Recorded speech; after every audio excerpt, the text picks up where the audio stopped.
কোরবানি তো চলেই এসেছে, আর এই সময় যদি এই মশলাটা বানিয়ে রাখেন তাহলে রান্না বান্না নিয়ে আর কোনো টেনশনই থাকবে না। অ্যাটেনশন চাচ্ছি সব রাঁধুনিদের, যদি বাসায় এই মশলাটা একবার বানিয়ে রাখেন মাংসের টেস্ট স্মেল সব বৃদ্ধি পাবে। আর এই গরম মশলা দিয়ে করা চিকেন, মাটন বা বিফের টেস্টের ব্যাপারে যদি বলি, একদম ফাটাফাটি।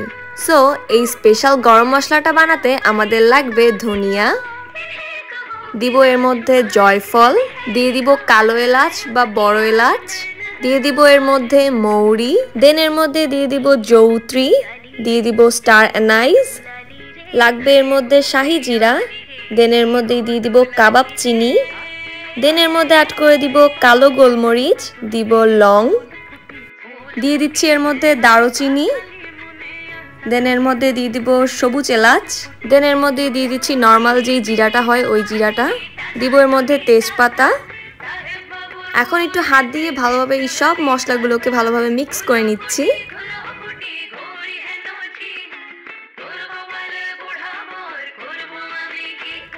এখন এর মধ্যে অ্যাড করে দিব কয়েকটা শুকনো মরিচ।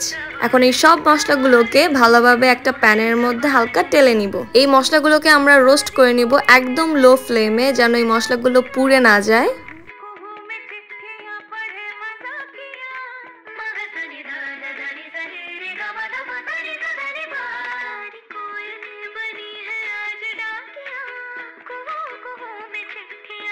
এই মশলাগুলোকে ভালোভাবে রোস্ট করা হয়ে গেছে। এখন প্যানটা নামিয়ে কিছুক্ষণের জন্য ঠান্ডা হতে দিব এই মশলাগুলোকে। এখন একটা ব্লেন্ডার জার নিয়ে নিয়েছি, আর এই ব্লেন্ডার জারের মধ্যে এখন দিয়ে দেব রোস্ট করে রাখা আমাদের মশলাগুলোকে।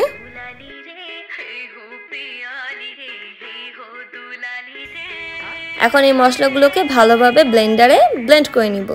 এন্ড টাটা, হয়ে গেছে বানানো আমাদের এই স্পেশাল গরম মশলাটা।